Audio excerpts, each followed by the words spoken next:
Anthony Burgess की तरह ही हमारे अंदर में परमेश्वर का दिया हुआ गिफ्ट्स एंड टैलेंट्स छुपा हुआ है।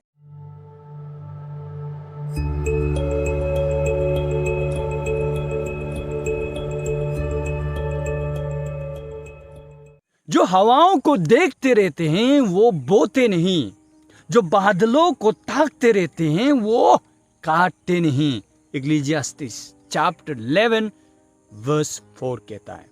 जय मसीह, मैं आरसी राय आपको इस वीडियो में स्वागत करता हूं। एंथोनी बर्गेस एक फेमस राइटर, नोवेलिस्ट बनने से पहले उनके जीवन में कुछ ऐसा घटा कि जिसके चलते उनका पूरा जीवन बदल के रह गया। वे 40s में थे जब उन्हें ब्रेन ट्यूमर डायग्नोस हुआ और डॉक्टर कहते हैं, एंथोनी तुम्हारे पास में सिर्फ 1 साल है जीने के लिए।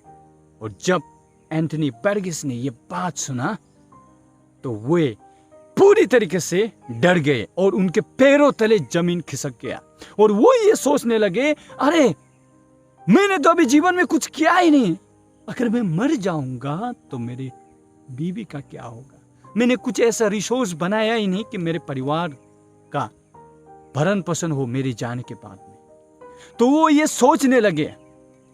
उन्होंने सोचा कि अभी 1960 है, यानी कि 61 को मैं मर जाऊंगा, लेकिन मुझे आता क्या है, मैं क्या कर सकता हूं 1 साल के अंदर। तो उन्हें अंदर में ख्याल आया कि वो पहले से राइटिंग में अच्छे थे और वो किताबें लिखना चाहते थे, लेकिन कभी उन्होंने इसके प्रति एक्शन लिया ही नहीं। तो उन्होंने ठान लिया कि इस 1 साल के अंदर मैं इतने किताबें लिखूंगा कि जिससे मेरे जाने के बाद में उस किताबों का रॉयल्टी से मेरे बीबी, यानी कि जिसको वो बहुत प्यार करता था, उसका गुजारा हो और उनके परिवार का सपोर्ट हो। तो वे ये ठान लिया कि लिखना है। तो वो सुबह उठते, दिन भर लिखते, टाइपराइटर के आगे बैठ के सुबह शाम लिखते लिखते 1 साल के अंदर उन्होंने 5 किताबें पब्लिश की, जो बहुत ही ज्यादा प्रसिद्ध हुआ और लोगों ने बहुत पसंद किया।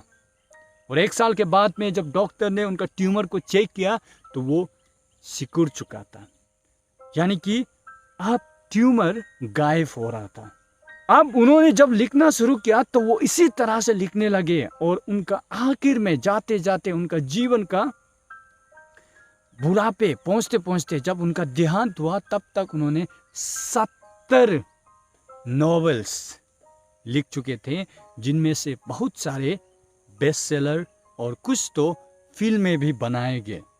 एंथोनी बर्गेस की तरह ही हमारे अंदर में परमेश्वर का दिया हुआ गिफ्ट्स एंड टैलेंट्स छुपा हुआ है। क्या आप उसे ढूंढकर उसके प्रति एक्शन लेंगे या आप रुके रहेंगे?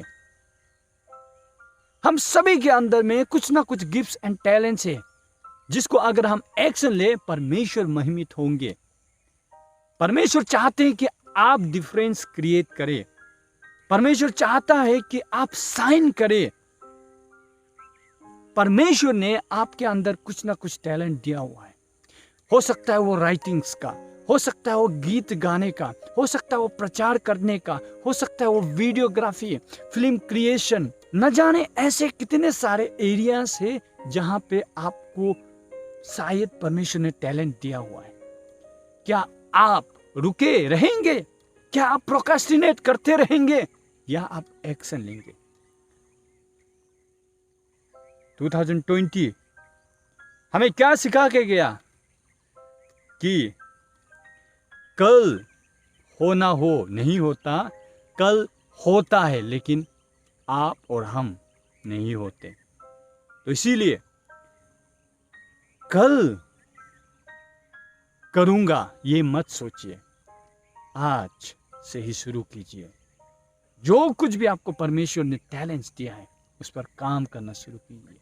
याद रखिए कि परमेश्वर आपके लिए वो नहीं करेगा जो आप खुद कर सकते हैं।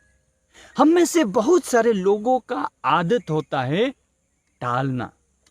नहीं मैं कल करूंगा, नहीं मैं 1 साल बाद में करूंगा, नहीं मुझे अनुभव होने के बाद में मैं करूंगा। हमें समय रहते ही जाग जाना है।